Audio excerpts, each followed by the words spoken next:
오늘 저는 여러분께 87세 박철수 할아버지의 이야기를 들려드리려 합니다. 이 이야기는 단순히 아내를 먼저 떠나보낸 노인의 슬픔이 아닙니다. 인자 무섭지? 나도 참 겁이 나네. 당신 없는 세상이 이렇게나 조용할 줄은 나는 몰랐어. 60년을 함께 살아온 한 남자가 사랑하는 아내의 장례를 치르는 사흘 동안 아무도 모르게 무언가를 준비하고 있었던 이야기입니다. 끝까지 함께 해주세요. 오늘 이야기는 어쩌면 여러분의 이야기이기도 할 테니까요. 사람이 죽으면 그 사람이 살았던 세월의 향기가 빈소를 채운다고 합니다. 장례 지도사로 일한 지 10수년이 됩니다. 저는 빈소 문을 열 때마다 그 말을 떠올립니다. 어떤 빈소는 훈장과 감투가 만들어낸 무거운 권위의 냄새가 납니다. 어떤 빈소는 너무 이른 나이에 세상을 떠난 젊음의 안타까운 냄새가 납니다. 또 어떤 빈소는 오랜 투병 끝에 마침내 내려놓은 안도의 냄새가 나기도 합니다. 이 일을 오래 하다 보면 냄새만으로도 어떤 삶이었는지, 어떤 죽음이었는지를 어렴풋이 느낄 수 있게 됩니다. 말로는 설명하기 어려운 몸이 먼저 아는 감각 같은 것입니다. 그런데 이번에 제가 마주한 향기는 10수년을 통틀어 처음이었습니다. 60년 묵은 된장처럼 구수하면서도 코끝이 찡하고 가슴 한가운데를 조용히 쥐어짜는 듯한 향기. 깊고 오래되고 지독하리만큼 따뜻한 냄새였습니다. 저는 나중에야 그 향기의 이름을 알게 되었습니다. 그것은 부부의 정이었습니다. 60년이라는 세월이 두 사람 사이에 켜켜이 쌓여 만들어진 세상에서 가장 오래되고 가장 깊은 향기였습니다. 83세 나이로 눈을 감으신 분은 김순자 할머니였습니다. 영정사진 속 할머니는 수줍게 하지만 환하게 웃고 계셨습니다. 처음 그 사진을 받아들었을 때 저는 잠시 손을 멈췄습니다. 꾸밈없이 자연스러운 그 웃음이 사진임에도 불구하고 마치 살아있는 사람의 표정처럼 느껴졌기 때문입니다. 주름 하나하나에 고단했지만 성실했던 삶의 흔적이 새겨져 있었고 그 눈가에는 오랜 세월을 버텨온 사람만이 가질 수 있는 은근하고 깊은 온기가 서려 있었습니다. 참 고운 분이셨겠다. 누구라도 그 사진을 보면 그런 생각이 들 것 같았습니다. 그런데 그 영정사진 앞에 앉아있는 한 사람의 모습이 저는 차마 오래 바라볼 수가 없었습니다. 87의 박철수 할아버지. 하얗게 센 머리칼, 굽은 등, 지팡이에 의지한 두 손. 그 자체로 하나의 슬픔처럼 보이는 몸이었습니다. 금방이라도 무너져 내릴 것 같으면서도 기어이 무너지지 않으려고 버티고 있는 것 같은 그 아슬아슬한 균형이 보는 사람의 가슴을 먹먹하게 했습니다. 그런데 할아버지의 슬픔은 보통의 슬픔이 아니었습니다. 배우자를 떠나보낸 분들은 대개 두 가지 방식으로 무너집니다. 하나는 처절하게 통곡하는 것이고 또 하나는 그 자리에 실신하듯 쓰러지는 것입니다. 감당할 수 없는 슬픔이 몸 밖으로 터져 나오는 것이죠. 하지만 할아버지는 달랐습니다. 곡소리 한 번 내지 않으셨습니다. 눈물을 펑펑 흘리지도 않으셨습니다. 그저 굽은 등으로 꼿꼿이 앉아서 영정사진 속 할머니만을 뚫어지게 바라보고 계셨습니다. 마치 사진 속에서 할머니가 금방이라도 영감, 또 그 눈으로 뭘 그렇게 쳐다봐요. 주책맞게 하며 타박을 할 것 같아 기다리는 어린아이처럼 말입니다. 그 고요함이 그 어떤 통곡보다 더 깊고 무거운 슬픔처럼 느껴졌습니다. 장례식장 복도에서는 아들들의 낮은 목소리가 끊이질 않았습니다. 형, 아버지 저러다 큰일 나시는 거 아냐? 어제부터 물 한 모금도 안 드셨대. 며느리가 미음을 떠들여도 고개를 젓는다고. 그러게 말이다. 평생 엄마 껌딱지로 사셨는데 엄마 없으면 양말 한 짝도 혼자 못 찾아 신으시는 분이 저 슬픔을 도대체 어떻게 견디실지. 저는 복도 끝에서 그 대화를 들으며 두 아드님의 걱정이 결코 과장이 아님을 직감으로 알았습니다. 할아버지의 표정은 슬픔을 넘어선 무언가였습니다. 길을 잃은 사람의 표정, 나침반이 사라진 사람의 표정이었습니다. 60년을 함께 걸어온 사람이 갑자기 사라졌을 때 남은 사람이 느끼는 그 근원적인 상실감. 슬픔이라는 단어 하나로는 도저히 다 담을 수 없는 무언가였습니다. 두 분의 이야기를 처음 들은 것은 첫째 아드님을 통해서였습니다. 박철수 할아버지와 김순자 할머니가 처음 만난 것은 6.25 전쟁이 끝나고 얼마 지나지 않은 시절이었습니다. 아무것도 없던 시절이었습니다. 집도 돈도 미래도 불확실하던 그 시절에 두 사람은 만났고 서로 하나뿐인 의지가 되어 살아왔습니다. 할아버지가 젊은 시절 막노동판에서 다리를 크게 다쳐 몇 달을 누워 지내야 했을 때도 할머니는 군말 한마디 없이 남편 곁을 지켰습니다. 어린 자식들을 등에 업고 이 집 저 집 품을 팔면서도 할아버지 앞에서는 언제나 괜찮아요. 영감. 내가 있잖아요. 라고 웃어 보이셨다고 합니다. 할아버지가 작은 사업에 손을 댔다가 전 재산을 날리고 빈손이 되었을 때도 마찬가지였습니다. 주변 사람들이 수군거렸고 친척들이 손가락질을 했습니다. 하지만 할머니는 다음 날 새벽같이 일어나 시장 바닥에 나물 보따리를 펼치며 이렇게 말씀하셨다고 합니다. 영감, 기죽지 마요. 이 정도 가지고 쓰러지면 안 되지. 우리 같이 하면 돼요. 그 말 한마디가 할아버지에게는 세상 어떤 것보다 큰 힘이 되었습니다. 그래서였을까요?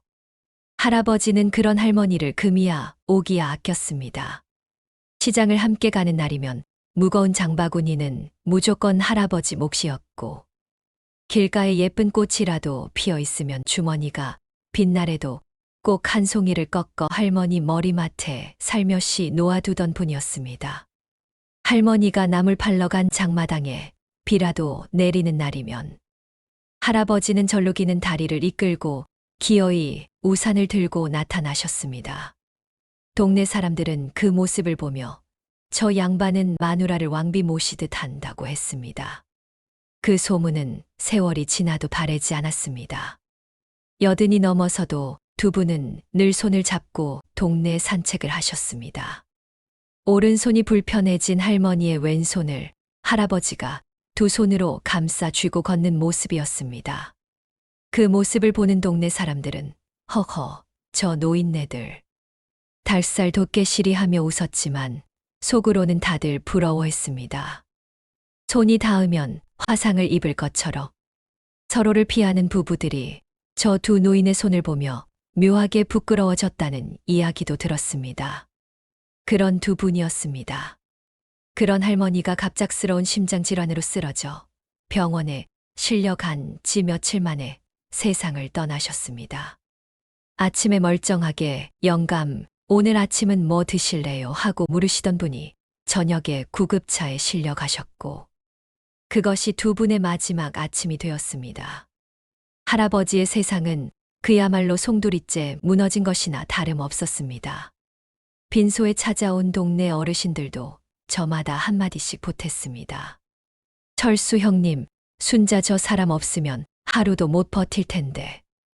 평생을 저렇게 졸졸 따라다니더니 이제 혼자 남아서 어찌 살고.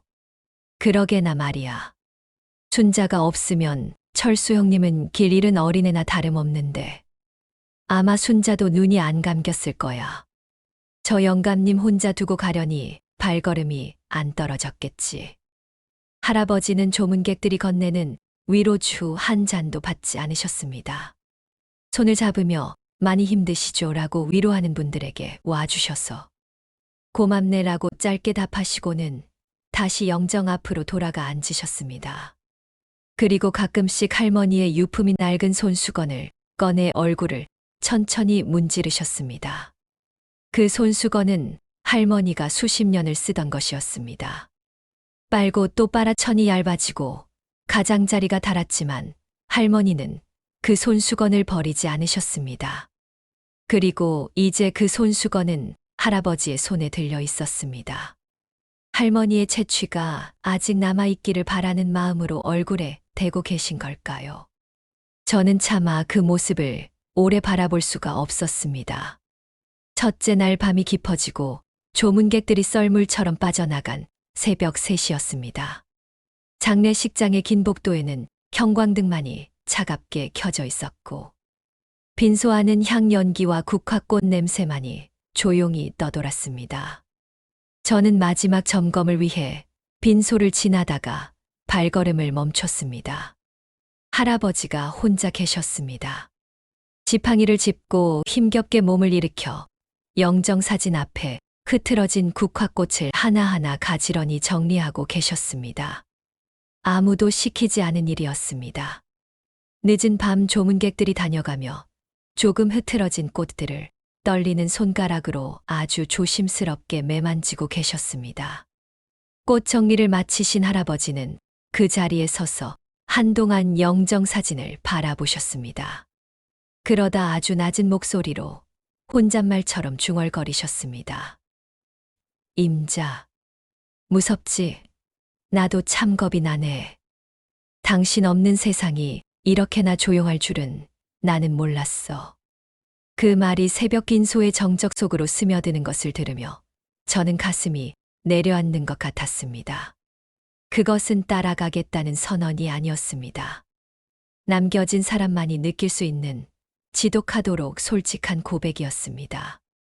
세상에서 가장 시끄럽고 따뜻하던 존재가 사라졌을 때 비로소 찾아오는 그 참을 수 없는 정적.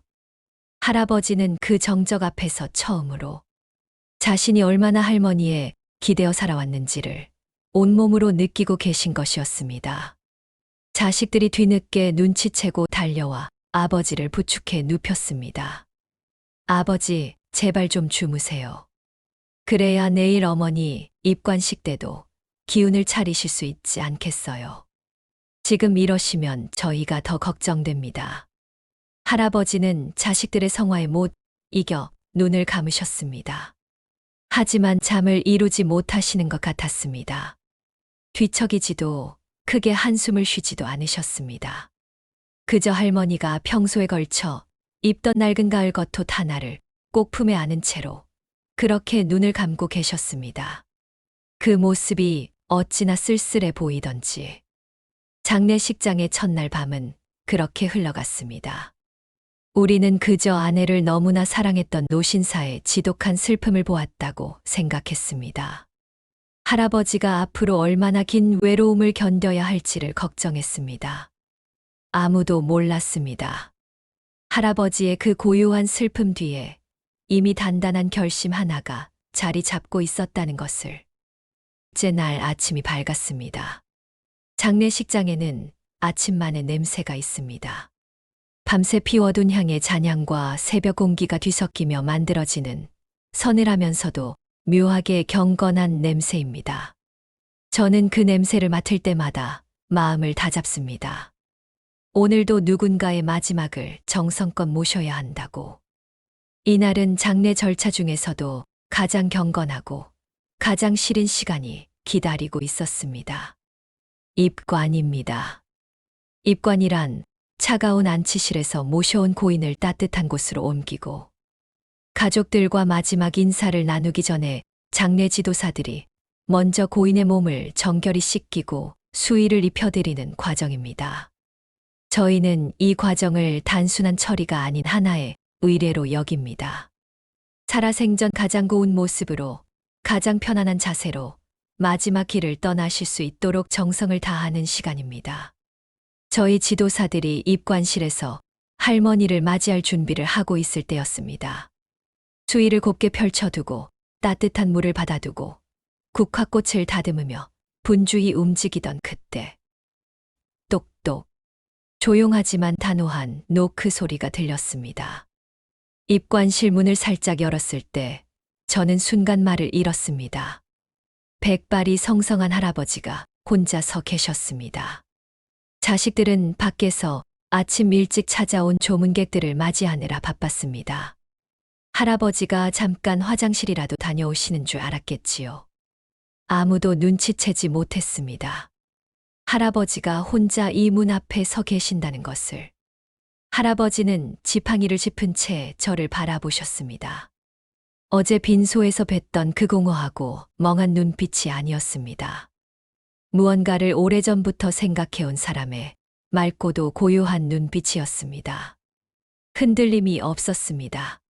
지도사 양반, 미안하네. 바쁜 거 아는데. 할아버지는 목소리를 낮추며 천천히 말씀하셨습니다. 우리 애들한테는 말 안 했어. 괜히 험한 거 본다고 말릴 게 뻔하니까. 근데 있잖아. 옛날에는 집에서 다 직접 했거든. 어른이 돌아가시면 가족들이 손수 씻겨드리고 손수 수의를 입혀드리고. 그게 도리였어. 그게 마지막 예의였어. 잠시 말씀을 멈추셨습니다. 지팡이를 쥔 손이 미세하게 떨렸습니다. 내 마누라 가는 길. 내가 마지막으로 한 번만 직접 닦아주고 싶어서. 내 손으로 보내야 내 마음이 편할 것 같아서 그래. 그 목소리에는 애원도 강요도 없었습니다. 다만 간절함이 있었습니다. 60년을 함께 살아온 사람이 마지막으로 할 수 있는 한 가지를 놓치지 않겠다는 간절함이었습니다. 저희 중 그 누구도 거절할 수 없었습니다. 저는 조심스럽게 할아버지를 안으로 모셨습니다. 문을 잠갔습니다. 차갑게 누워 계신 할머니와 지팡이를 짚은 할아버지와 저희 지도사들만이 남은 고요한 공간이었습니다. 할아버지는 천천히 걸음을 옮겨 할머니 곁으로 다가갔습니다. 그 몇 걸음이 어찌나 길게 느껴졌는지 모릅니다. 지팡이 소리가 입관실 바닥에 울릴 때마다 그 소리가 유난히 크게 들렸습니다. 할아버지는 서두르지 않으셨습니다.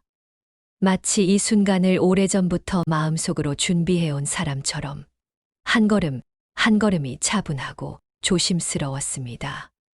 할머니 곁에 서신 할아버지는 한동안 아무것도 하지 않으셨습니다. 그냥 바라보셨습니다. 차갑게 누워있는 할머니의 얼굴을 오래오래 바라보셨습니다. 그 눈빛이 어떤 것이었는지 저는 지금도 정확한 말을 찾지 못합니다. 슬픔이라고 하기에는 너무 고요했고 체념이라고 하기에는 너무 따뜻했습니다. 굳이 이름을 붙이자면 그것은 사랑이 가장 깊어졌을 때 도달하는 어떤 표정이었습니다. 할아버지는 천천히 손을 뻗었습니다. 떨리는 손가락 끝이 할머니의 차가운 뺨에 닿았습니다. 아주 조금씩, 아주 천천히, 마치 깨질까봐 겁나는 보석을 다루듯 어루만지셨습니다. 그리고 낮고 떨리는 목소리로 말씀하셨습니다. 임자, 많이 춥지? 오래 기다렸지? 고생 많았어. 나 만나서 평생 고생만 했는데 마지막 가는 길도 이렇게 차갑게 혼자 있었네. 미안해.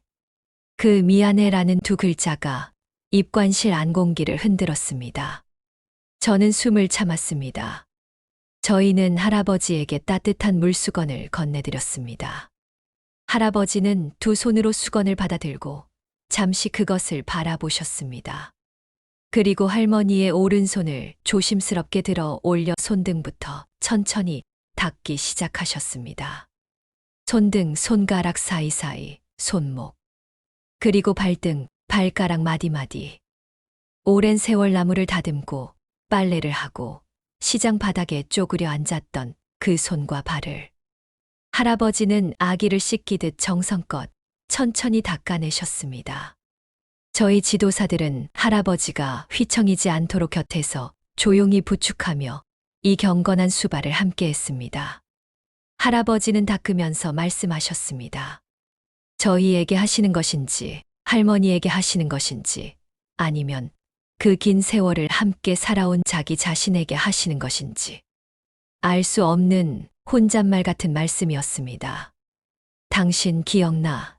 우리 큰애 낳고 돈이 없어서 미역국도 제대로 못 끓여줬을 때 퇴원하는 날 내가 손이라도 한번 잡아주려고 했더니 당신이 먼저 내 손을 잡으면서 뭐라고 했는지 알아? 영감, 나는 아무것도 없어도 괜찮아요. 당신이 있으면 괜찮아요. 그 말이 내 귀에 아직도 남아 있어. 할아버지는 할머니의 손가락 마디를 하나씩 닦으며 말을 이으셨습니다. 그때 내가 속으로 다짐했거든. 이 사람 손에 평생 물 한 방울 안 묻히게 해주겠다고. 내가 다 할 테니까 이 사람은 그냥 있기만 하면 된다고. 근데 그 약속을 제대로 못 지켰어. 당신이 나보다 더 많이 일했고, 나보다 더 많이 버텼고, 나보다 더 많이 희생했는데. 나는 그 약속 하나를 끝까지 못 지키고 당신을 먼저 보내네. 잠시 침묵이 흘렀습니다. 지도사 양반, 이 사람이 참 고운 사람이었어. 나 같은 놈을 60년을 믿고 따라줬으니. 그 험한 세월을 한 번도 당신 때문에 내 인생 망쳤다 소리 안 하고 다 견뎌줬으니. 이 손이 얼마나 고생을 했는지. 할아버지의 목소리가 처음으로 흔들렸습니다. 하지만 울지는 않으셨습니다. 눈물 대신 깊고 긴 숨을 내쉬셨습니다. 그 숨 속에 60년치의 미안함과 감사함이 모두 담겨 있는 것 같았습니다. 염습이 마무리되어 갈 무렵이었습니다. 할아버지는 몸을 굽혀 할머니의 귀에 입술을 바짝 갖다 대셨습니다. 저희는 자연스럽게 한 걸음씩 물러섰습니다. 이 순간만큼은 두 분만의 것이어야 한다는 것을 느꼈기 때문입니다. 할아버지는 아주 낮은 목소리로, 하지만 저희에게도 들릴 만큼의 소리로 속삭이셨습니다. 순자야, 고생했어. 정말 고생 많았어. 너무 멀리 가지 말고 거기서 잘 쉬고 있어. 나도 내 할 일 다 하고 금방 갈 테니까. 당신 혼자 무섭지 않게 내가 금방 갈게. 그 순간 입관실 안에 이상한 정적이 흘렀습니다. 저희 지도사들은 서로 눈을 마주치지 않았습니다. 각자 하던 일을 계속했습니다. 하지만 그 말이 공기 속에 오래 머물렀습니다. 배우자를 떠나보내는 노인이 슬픔에 겨워하시는 말씀이겠지. 그리움이 만들어낸 애틋한 하직 인사겠지. 저희는 그렇게만 생각했습니다. 그것이 약속이었다는 것을 우리는 그때 알지 못했습니다. 모든 과정을 마치고 할아버지는 일어서셨습니다. 옷매무새를 다듬고 지팡이를 다시 짚고 저희를 향해 천천히 고개를 숙이셨습니다. 고맙네. 정말 고마워. 덕분에 마누라랑 마지막 인사 잘했네. 우리 애들한테는 비밀로 해주게나. 괜히 말했다가 걱정만 시킬 테니. 저희는 조용히 고개를 숙여 답했습니다. 할아버지는 문을 열고 입관실을 나서셨습니다. 그런데 나서는 순간 무언가 달라져 있었습니다. 어제 빈소에서 보았던 그 공허하고 무너질 것 같던 모습이 아니었습니다. 대신 그 자리에는 무언가를 다 마친 사람의 조용하고 단단한 평온함이 자리 잡고 있었습니다. 빈소로 돌아간 할아버지는 뒤늦게 찾아온 조문객들에게 먼저 다가가 인사를 건네셨습니다. 와주셔서 고맙습니다. 먼 길 오셨네요. 어제는 앉아서 짧게 답하시기만 하던 분이 이날은 직접 손을 잡으며 안부를 물으셨습니다. 자식들은 그 모습을 보며 속으로 안도했습니다. 아버지가 조금 추스르시는 건가? 그래도 다행이다. 해가 기울 무렵 할아버지는 아들들에게 말씀하셨습니다. 나 집에 좀 다녀올게. 이틀을 여기 있었더니 몸이 좀 불편하구나. 집에서 씻고 깨끗한 옷으로 갈아입고 와야겠어. 내일 발인 때 이 꼴로 있을 수는 없지 않겠나. 아침 일찍 올 테니 걱정들 마라. 둘째 아들이 부축해드리겠다고 했지만 할아버지는 손을 저으셨습니다. 아니야, 집이 코앞인데 뭘. 너희는 여기 잘 지키고 있어. 너무나 자연스러운 말이었습니다. 너무나 평범한 말이었습니다. 그래서 아무도 의심하지 않았습니다. 며느리가 아버님, 냉장고에 미음 끓여놓은 거 있으니까 꼭 드시고 일찍 주무세요라고 챙기자 할아버지는 그래, 잘 먹고 자마. 너희도 무리하지 마라 하며 웃으셨습니다. 그 웃음이 너무 자연스러워서 아무도 그 안에 담긴 것을 읽지 못했습니다. 그날 밤 장례식장에는 보름달이 환하게 떴습니다. 달빛을 받은 할머니의 영정 사진이 유난히 환하게 웃고 있었고, 저희는 내일 발인을 위한 마지막 준비를 하며 하루를 마무리했습니다. 오늘 할아버지가 많이 안정을 찾으신 것 같아 다행이라는 말을 서로 나누면서요. 솔직히 말씀드리면 저는 그날 밤 할아버지에 대한 걱정을 거의 하지 않았습니다. 입관실에서 할머니를 직접 닦아드리고 나서 많이 평온을 찾으신 것 같았습니다. 충분히 울고 충분히 작별을 고하고 나면 조금씩 숨을 고르게 된다는 것을 저는 오랜 경험으로 알고 있었으니까요. 그래서였을 겁니다. 다음 날 새벽, 그 전화를 받기 전까지는 막날 새벽 5시였습니다. 아직 해가 뜨기 전 장례식장 마당에는 차가운 어둠이 깔려 있었습니다. 할머니를 모실 운구 버스가 하얀 김을 내뿜으며 마당 한쪽에 조용히 대기하고 있었고, 저희 지도사들은 이른 새벽부터 마지막 배웅을 위한 준비를 하고 있었습니다. 발인입니다. 고인이 마지막으로 집을 떠나는 날. 살아온 곳에서 영원히 작별을 고하는 날. 장례식장에서 일하는 사람이라면 누구나 알고 있습니다. 발인은 준비가 완벽해야 한다는 것을. 화장장의 예약 시간은 단 1분도 기다려주지 않습니다. 모든 것이 맞아떨어져야 합니다. 영정사진을 정면에 모시고 제사상을 차리고 상주들의 자리를 정돈하는 일들이 조용하고 빠르게 진행되었습니다. 새벽 공기 속에서 향이 피워지고 국화꽃이 정렬되고 모든 것이 제자리를 찾아갔습니다. 모든 준비가 갖춰졌습니다. 단 한 사람만 빼고, 형, 아버지는 왜 아직 안 오시지? 둘째 아들이 시계를 확인하며 물었습니다. 아직 심각한 걱정은 아니었습니다. 목소리에 무게가 없었습니다.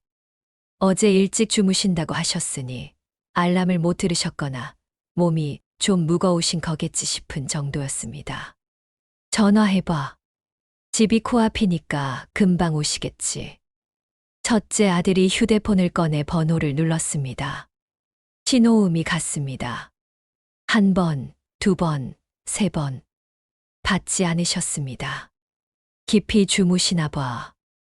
어제 이틀 만에 처음으로 제대로 쉬신다고 하셨잖아. 다시 해봐. 다시 걸었습니다. 이번에도 신호음만 돌아왔습니다. 그래도 가족들은 서로를 안심시켰습니다. 어제 할아버지가 조문객들과 손을 잡으며 인사하던 그 단단한 모습이 눈에 선했기 때문입니다. 이틀 동안 제대로 못 주무신 분이 드디어 깊은 잠에 드셨나 보다고 그렇게 생각했습니다. 저는 조심스럽게 첫째 상주님께 말씀드렸습니다. 상주님, 화장장 예약 시간이 정해져 있어서 발인 제사는 일단 시작하시는 게 좋을 것 같습니다. 아버님은 그 사이에 오실 수도 있으니까요. 둘째 상주님이 지금 댁에 한번 다녀오시는 게 어떻겠습니까? 첫째 아들은 잠시 망설이다 고개를 끄덕였습니다. 그래. 야, 내가 좀 다녀와 봐. 아버지 깨워서 모시고 와. 빨리. 둘째 아들은 외투를 걸쳐 입으며 빠른 걸음으로 장례식장 문을 나섰습니다. 뛰어가면 5분도 채 걸리지 않는 거리였습니다. 가족들은 그가 잠든 아버지를 흔들어 깨워 데리고 올 거라고 생각했습니다. 아버지가 아이고, 내가 왜 이렇게 잤냐 하며 허둥지둥 따라오실 거라고 생각했습니다. 발인 제사가 시작되었습니다. 향이 피워지고 술잔이 채워지고 첫째 아들이 할머니의 영정 앞에 무릎을 꿇었습니다. 어머니, 이제 편히 가세요. 저희가 잘 모시겠습니다. 목소리가 떨렸습니다. 3일간의 피로와 슬픔이 한꺼번에 밀려오는 듯한 그런 떨림이었습니다. 제사상 앞에 선 가족들은 저마다 숙연한 얼굴이었습니다. 할머니의 영정사진 속웃음이 새벽 불빛 아래에서 유난히 환해 보였습니다. 제사가 진행되는 내내 장례식장 입구 쪽으로 시선이 쏠렸습니다. 문이 열릴 때마다 고개를 돌렸습니다. 하지만 그때마다 들어오는 것은 할아버지가 아니었습니다. 첫째 아들이 술잔을 올리고 마지막 절을 준비할 때였습니다. 그때까지도 아버지는 오지 않으셨습니다. 조금 전까지만 해도 가벼운 염려였던 것이 슬슬 무거워지기 시작했습니다. 하지만 아직은 심각하지 않았습니다. 동생이 곧 모시고 올 거라고, 제사가 끝나기 전에 오실 거라고 생각했습니다. 제사가 막바지에 다다랐을 때였습니다. 첫째 상주의 주머니에서 휴대폰이 울렸습니다. 동생의 번호였습니다. 첫째 아들은 조용히 자리를 빠져나와 전화를 받았습니다. 표정은 여전히 가벼웠습니다.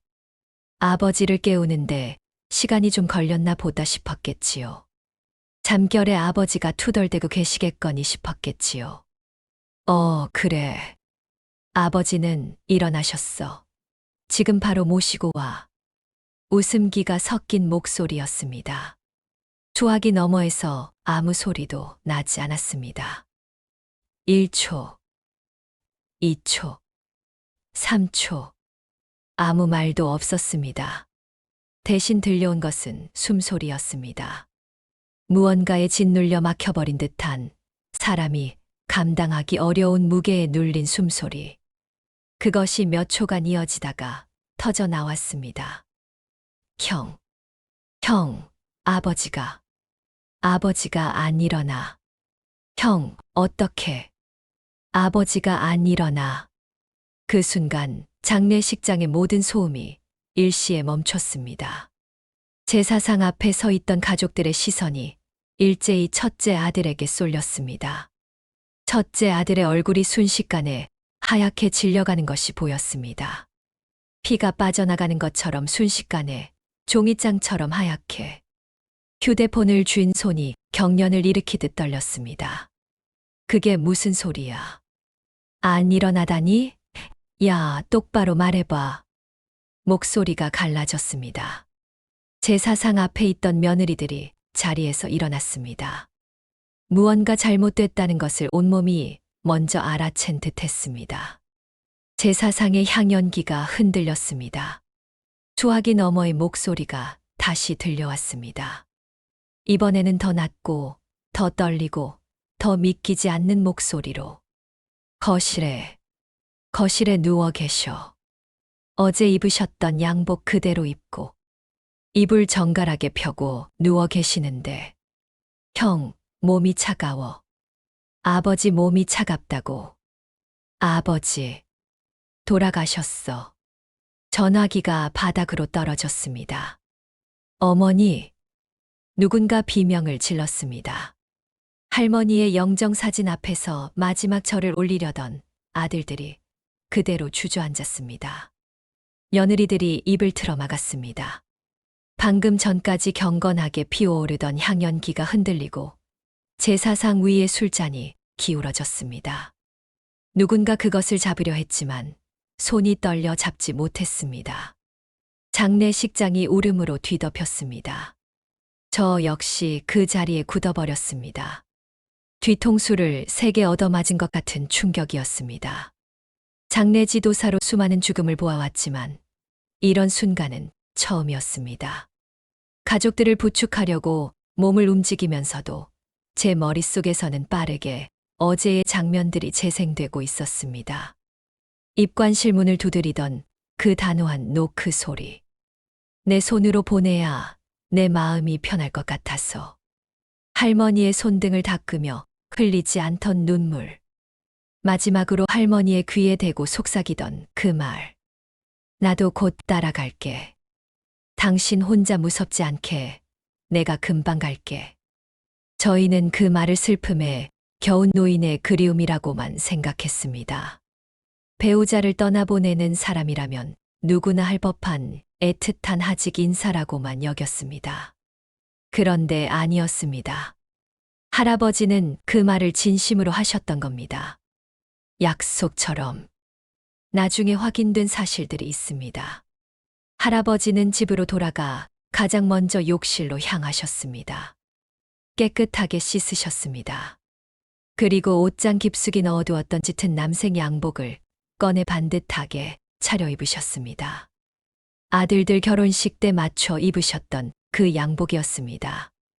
할머니가 생전에 영감, 그 옷 입으면 아직도 멋있어요 라고 말씀하시던 바로 그 옷이었습니다. 그리고 평생 할머니와 함께 덮던 두꺼운 소미불을 꺼내 반듯하게 펴셨습니다.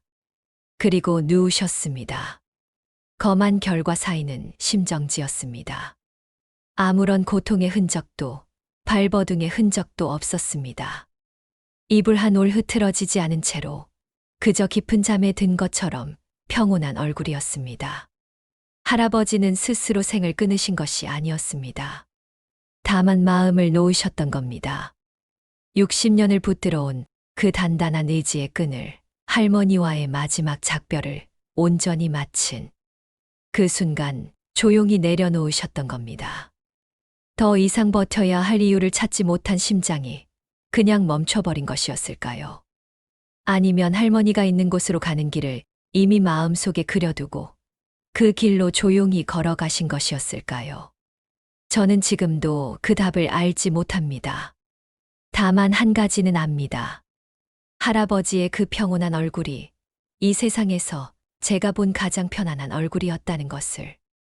장례식장은 아수라장이 되었습니다. 할머니를 화장장으로 모셔야 할 그 시각에 할아버지가 싸늘한 몸으로 장례식장에 다시 들어오셨습니다. 불과 몇 시간 전 내일 아침 일찍 오마라고 하시던 그분이 이번엔 상주가 아닌 고인으로 돌아오신 겁니다. 운구 버스가 서 있는 마당으로 구급차가 천천히 들어섰습니다.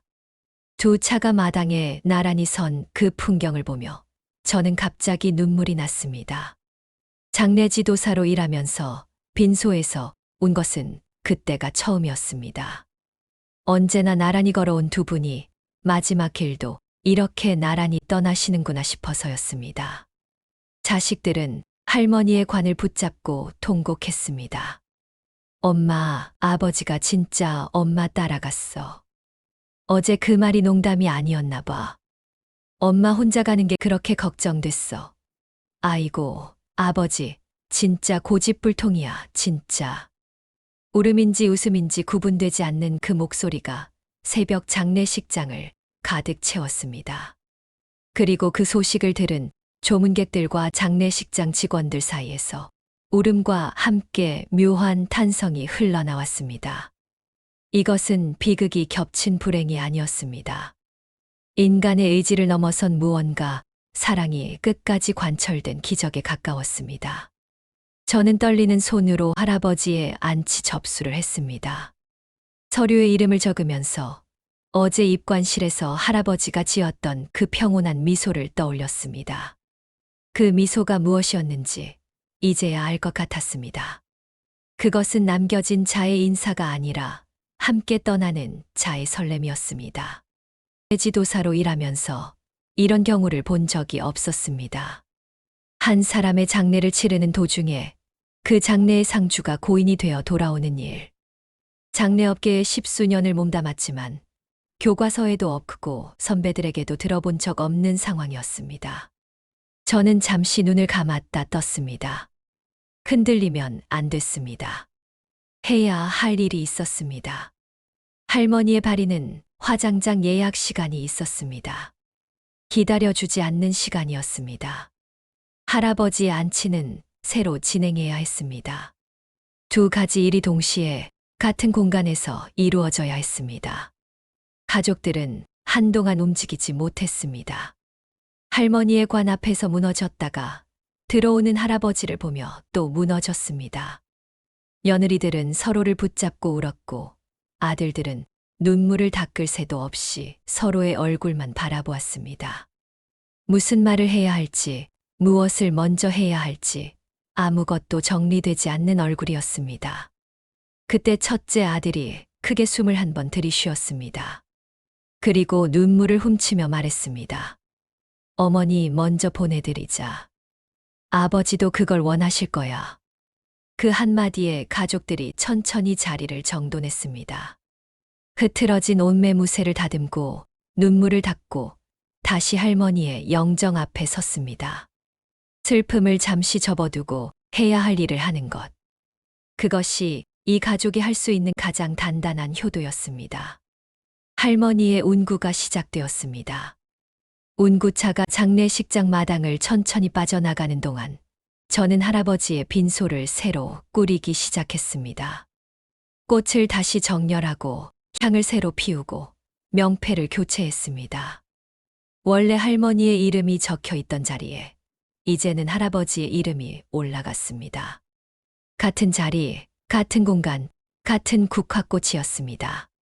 달라진 것은 이름 석자뿐이었습니다. 하지만 그 이름 석자가 바뀌는 것을 바라보는 자식들의 표정은 말로 형용하기 어려운 것이었습니다. 슬픔인지, 허탈함인지, 아니면 그 모든 것이 한꺼번에 섞인 것인지. 영정사진을 고르는 일은 둘째 아들이 맡았습니다. 집에서 가져온 사진들을 조용히 펼쳐놓고 한 장 한 장 들여다보다가 손을 멈춘 사진이 있었습니다. 두 분이 함께 찍은 사진에서 할아버지만 오린 것이었는데 그 사진 속 할아버지는 카메라를 보는 것이 아니었습니다. 옆에 서 있는 할머니를 바라보며 웃고 있었습니다. 꾸밈없이 자연스럽게 세상에서 가장 좋아하는 것을 볼 때 나오는 그런 웃음이었습니다. 둘째 아들이 그 사진을 들고 한참을 가만히 있었습니다. 그러다 조용히 말했습니다. 이걸로 하자. 아무도 이 일을 닳지 않았습니다. 화장이 끝나고 할머니의 유골함이 돌아온 것은 그날 오후였습니다. 하얀 보자기에 곱게 쌓인 작고 단단한 함. 할머니의 83년 생애가 담긴 그 함을 두 손으로 안고 장례식장 문을 들어서는 첫째 아들의 발걸음이 무거웠습니다. 문을 열고 들어서는 순간 그는 멈칫했습니다. 할아버지의 영정사진이 정면에서 자신을 바라보고 있었기 때문입니다. 할머니를 보며 웃고 있는 그 사진이 마치 왔어. 내가 여기서 기다리고 있었어 라고 말하는 것 같았습니다. 첫째 아들은 잠시 눈을 감았다가 천천히 걸음을 옮겼습니다. 그리고 유골함을 할아버지의 영정사진 바로 옆에 내려놓았습니다. 그 순간 빈소 안에 있던 모든 사람이 동시에 숨을 멈췄습니다. 할아버지의 영정사진과 할머니의 유골함이 나란히 놓인 그 풍경은 어떤 말도 필요 없었습니다. 평생 나란히 걸어온 두 분이 이 작은 제단 위에서 또다시 나란히 자리를 잡은 것이었습니다. 마치 할아버지가 할머니를 품에 안고 있는 것 같았습니다. 언제나 그래왔던 것처럼 든든하게. 아무도 말을 하지 않았습니다. 한참이 지나서야 둘째 아들이 낮은 목소리로 말했습니다. 아버지가 어머니 옆에 계시니까 이제 좀 맞는 것 같다. 그 말에 빈소 안의 공기가 조금 달라졌습니다. 팽팽하게 당겨져 있던 무언가가 살며시 풀리는 것 같았습니다. 소식은 빠르게 퍼졌습니다. 어제 할머니의 부고를 듣고 조문을 왔던 분들이 오늘 할아버지의 부고를 듣고 다시 장례식장으로 발걸음을 옮겼습니다. 이틀 연속 같은 장례식장을 찾은 조문객들의 얼굴에는 당혹감보다 묘한 표정이 서려 있었습니다. 슬픔과 경이로움이 뒤섞인 쉽게 이름 붙이기 어려운 표정이었습니다. 장례식장 입구에서 사람들이 나누는 이야기가 들렸습니다. 어제 할머니 빈소에 왔다가 오늘 또 왔네. 이게 무슨 일이야? 철수 형님이 결국 순자를 혼자 못 보내신 거야. 평생 그 여자 뒷공무니만 쫓아다니시더니 죽어서도 따라가셨네. 그래도 이건 비극이 아닌 것 같아. 이상하게 그런 생각이 들어. 할아버지의 오랜 친구들이 빈소 안으로 들어섰습니다. 영정 앞에 절을 올린 뒤 그들은 한참 동안 사진을 바라보았습니다. 그 침묵이 길었습니다. 그러다 한 어르신이 천천히 입을 열었습니다. 철수야. 마치 살아있는 사람에게 말을 건네듯 나지막한 목소리였습니다. 너 참 지독한 놈이야. 죽어서도 순자 혼자 놔두는 꼴이 없네. 평생 그 사람 그림자처럼 따라다니더니 가는 길도 함께 가버렸어. 그래, 너답다. 진짜 너다워.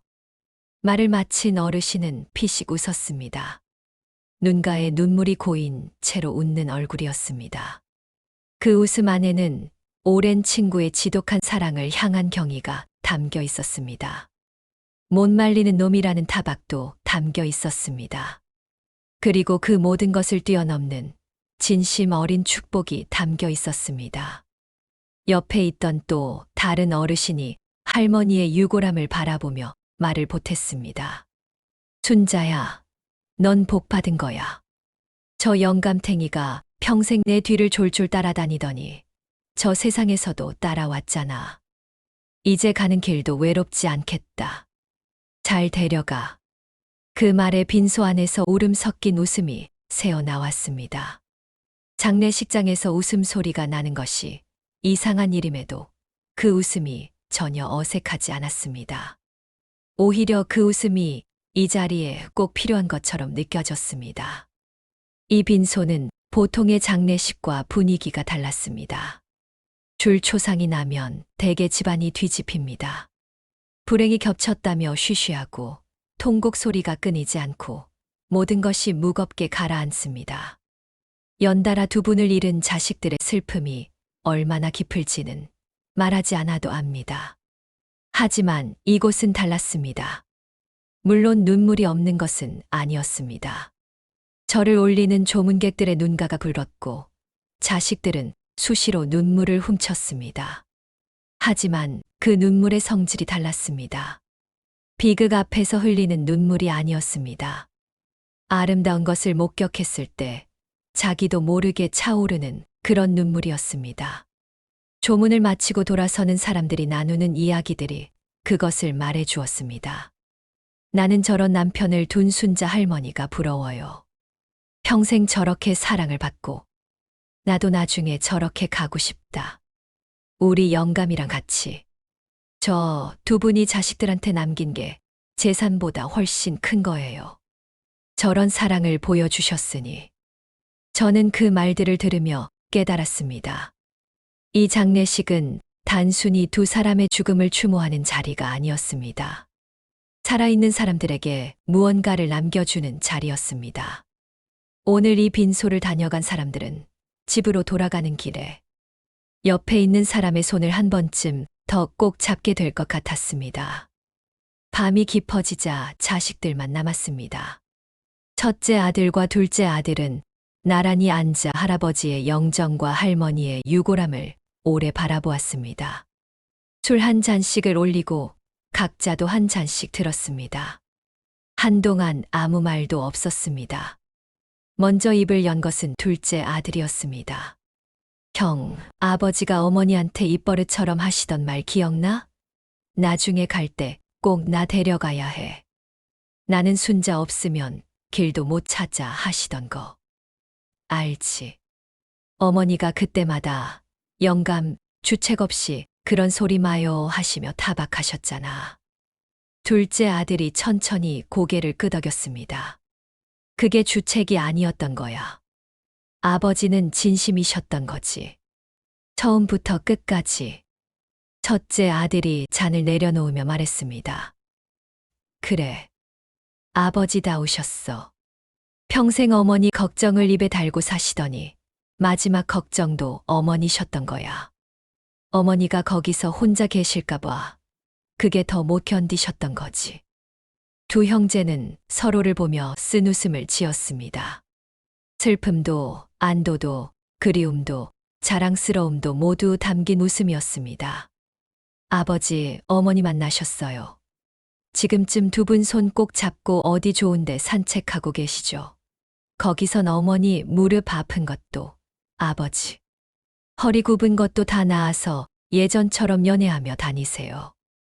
동네 사람들이 달살 돋는다고 해도 신경 쓰지 마시고요. 저희 걱정은 마시고요. 그 말이 빈소의 공기 속으로 조용히 스며들었습니다. 할아버지의 영정사진 속 그 웃음이 그 어느 때보다 환해 보였습니다.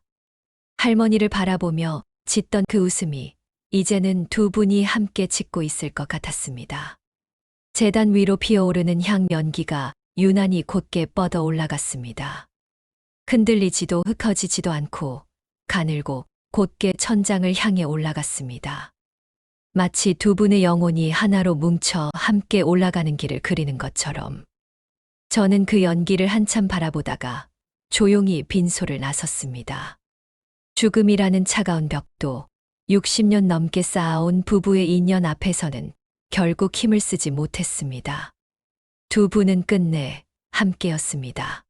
절차가 마무리되던 마지막 날 저녁이었습니다. 장례식장 안은 며칠간의 소란이 가라앉고 차분하고 고요한 공기가 감돌았습니다. 분향소의 향 연기도 잦아들었고 종일 북적이던 조문객들의 발걸음도 끊겼습니다. 빈소는 텅 비어 있었지만 이상하게도 허전하지 않았습니다. 무언가 따뜻한 것이 아직 그 공간에 남아있는 것 같았습니다. 저는 마지막 정리를 마치고 두 아드님과 마주 앉았습니다. 장례 지도사로 일하다 보면 모든 절차가 끝난 뒤 유족과 잠깐 자리를 함께하는 시간이 생기곤 합니다. 대개는 서류를 마무리하고 감사 인사를 나누고 짧게 끝이 납니다. 하지만 가끔은 그 자리가 전혀 다른 의미를 갖기도 합니다. 서로 아무 말도 하지 않아도 되는, 그냥 함께 있는 것만으로도 충분한 시간이 되기도 합니다. 이날이 그런 날이었습니다. 3일간의 줄초상을 치른 두 형제의 얼굴에는 며칠치의 피로가 고스란히 쌓여 있었습니다. 눈밑은 검었고 뺨은 꺼져 있었습니다. 쉰 것 같지 않은 목소리였고 언제 마지막으로 제대로 드셨는지도 알 수 없는 얼굴이었습니다. 하지만 그 눈빛은 달랐습니다. 무언가 큰 것을 치르고 난 사람들 특유의 텅 비어 있으면서도 고요한 눈빛이었습니다. 슬픔의 바닥을 짚고 올라온 사람의 눈빛이었습니다. 저는 찻잔을 두 분 앞에 내밀었습니다. 아무 말도 하지 않았습니다. 그냥 앉아 있었습니다. 먼저 입을 연 것은 첫째 아들이었습니다. 지도사님, 사실 저희 형제가 가장 무서워했던 것은 어머니의 죽음이 아니었어요. 뜻밖의 말이었습니다. 저는 찻잔을 내려놓으며 그를 바라보았습니다. 어머니가 돌아가셨을 때 물론 슬펐습니다. 당연히 슬펐죠. 근데 이상하게도 어머니에 대한 슬픔은 감사함과 함께 왔어요. 83을 사셨고 아프지 않으셨고 주무시다시피 편하게 가셨으니까요. 어머니는 당신이 사셔야 할 삶을 다 사시고 가셨다는 생각이 들었어요. 그는 찻잔을 두 손으로 감싸주며 말을 이었습니다. 근데 아버지는 달랐어요. 어머니 빈소에 앉아서 물도 안 드시고 아무 말도 없이 영정만 바라보시는 아버지를 보는데 가슴이 무너지는 게 슬픔 때문이 아니었어요. 두려움이었어요. 두려움이요? 장례가 끝나면 아버지를 어떻게 모셔야 하나? 텅 빈 집에서 어머니 빈자리를 보며 아버지가 얼마나 무너지실까? 그 외로움을 자식인 우리가 어떻게 채워드릴 수 있을까? 형제가 밤새 그 걱정을 했거든요. 그의 목소리가 낮아졌습니다. 저희 아버지는 정말로 어머니 없이는 아무것도 못 하시는 분이었어요. 밥을 혼자 차려 드신 적이 없으세요. 어머니가 며칠 입원하셨을 때도 저희가 음식을 사다 드려도 몇 숟갈 드시다가 입맛이 없다고 하셨거든요. 어머니 퇴원하시면 꼭 이러셨어요. 임자 밥이 세상에서 제일 맛있어. 그 말을 자식들 앞에서도 스스럼 없이 하시는 분이었어요. 둘째 아들이 조용히 받아 이었습니다. 저는 솔직히 아버지가 어머니 없이 얼마나 버티실 수 있을까 걱정이 됐어요. 몸이 아픈 게 아니라 마음이 꺼져버리시면 그건 자식들이 어떻게 해드릴 수 있는 게 아니잖아요. 옆에 있어 드리고 맛있는 것 사다 드리고 자주 전화 드리고 그렇게 한들 60년을 함께한 사람의 빈자리를 우리가 채울 수 있겠어요? 그는 잠시 말을 멈추었다가 다시 이었습니다. 그런데 아버지가 이렇게 어머니를 따라가시니 한편으로는 가슴이 찢어집니다. 당연히 이틀 만에 두 분을 다 보내드렸으니까요. 근데 또 한편으로는 마음이 너무나 편안합니다. 이상하죠? 부모님을 두 분 다 잃었는데 마음이 편안하다고 하면 저는 고개를 저었습니다. 이상하지 않습니다. 둘째 아들이 눈가를 훔치며 말을 이었습니다. 아버지는 혼자 있기 싫어서 어머니를 따라가신 게 아니에요. 저는 그렇게 생각하지 않아요. 어머니 혼자 두기 싫어서 서두르신 거예요. 평생 어머니 걱정을 달고 사셨던 분이니까. 어머니가 낯선 곳에 혼자 계실까봐 그게 더 못 견디셨던 거예요. 그게 우리 아버지식의 마지막 사랑이었던 거죠. 그러더니 영정사진을 바라보며 말했습니다. 지도사님, 저 영정사진 속 아버지 얼굴 좀 보세요. 평소보다 훨씬 더 환하게 웃고 계시지 않나요? 저는 고개를 돌려 할아버지의 영정사진을 바라보았습니다. 할머니를 바라보며 웃고 있는 그 얼굴. 카메라를 향한 것이 아닌 옆에 선 사람을 향한 웃음. 세상에서 가장 좋아하는 것을 볼 때 나오는 꾸미지 않은 그 웃음. 저는 아무 말도 하지 못했습니다. 그저 고개를 끄덕였습니다. 두 형제는 자리에서 일어서며 서로의 손을 맞잡았습니다. 아버지처럼, 어머니처럼. 두 손을 꼭 잡은 그 모습 위로 오래전 두 노인이 손을 잡고 동네 골목을 걷던 풍경이 겹쳐 보이는 것 같았습니다. 아버지가 자식들에게 남긴 것은 재산도 유언도 아니었습니다. 사람이 사람에게 줄 수 있는 가장 오래된 것, 손을 잡는다는 것의 의미였습니다. 가족들이 모두 떠나고 장례식장이 완전히 조용해졌습니다. 저는 혼자 빈소 앞에 서서 할아버지의 영정사진을 한참 바라보았습니다. 두 분의 유골함이 함께 선영으로 떠난 그 자리는 비어 있었지만 이상하게도 쓸쓸하지 않았습니다. 두 분이 잘 가셨다는 것이 그냥 느껴졌습니다. 저는 장례 지도사로 일하면서 수많은 죽음을 보았습니다. 어떤 죽음은 너무 이르고, 어떤 죽음은 너무 고통스럽고, 어떤 죽음은 주변 사람들에게 깊은 상처를 남깁니다. 이 일을 오래 하다 보면 죽음에 무뎌질 것 같지만 그렇지 않습니다. 오히려 죽음 하나하나가 더 선명하게 남습니다. 어떤 날 밤에는 집에 돌아와 오래 울기도 합니다. 죽음이라는 것이 때로는 너무 가혹하게 느껴지기 때문입니다. 하지만 이번 장례식은 달랐습니다. 저는 이 장례를 치르면서 처음으로 이런 생각을 했습니다. 죽음이 꼭 차갑고 단절된 것만은 아닐 수 있겠구나. 어떻게 살아왔느냐에 따라, 누구와 살아왔느냐에 따라 죽음도 달라질 수 있겠구나. 할아버지는 죽음조차도 사랑의 방식으로 맞이하셨습니다. 할머니의 차가운 손등을 닦아드리며 60년의 미안함을 전하셨고, 귀에 대고 속삭이며 따라가겠다는 약속을 지키셨습니다. 평생 무거운 장바구니를 대신 들고 길가의 콧, 한 송이를 꺾어 머리맡에 놓아두던 그 마음이 마지막 순간까지 조금도 바래지 않았습니다. 저는 그것을 두 눈으로 목격한 사람으로서 한 가지를 분명히 말씀드릴 수 있습니다. 따뜻한 죽음은 있습니다. 그리고 그 따뜻한 죽음은 따뜻하게 살아온 삶에서만 옵니다. 장례식장을 떠나는 길이었습니다. 서쪽 하늘이 붉게 물들어 있었습니다.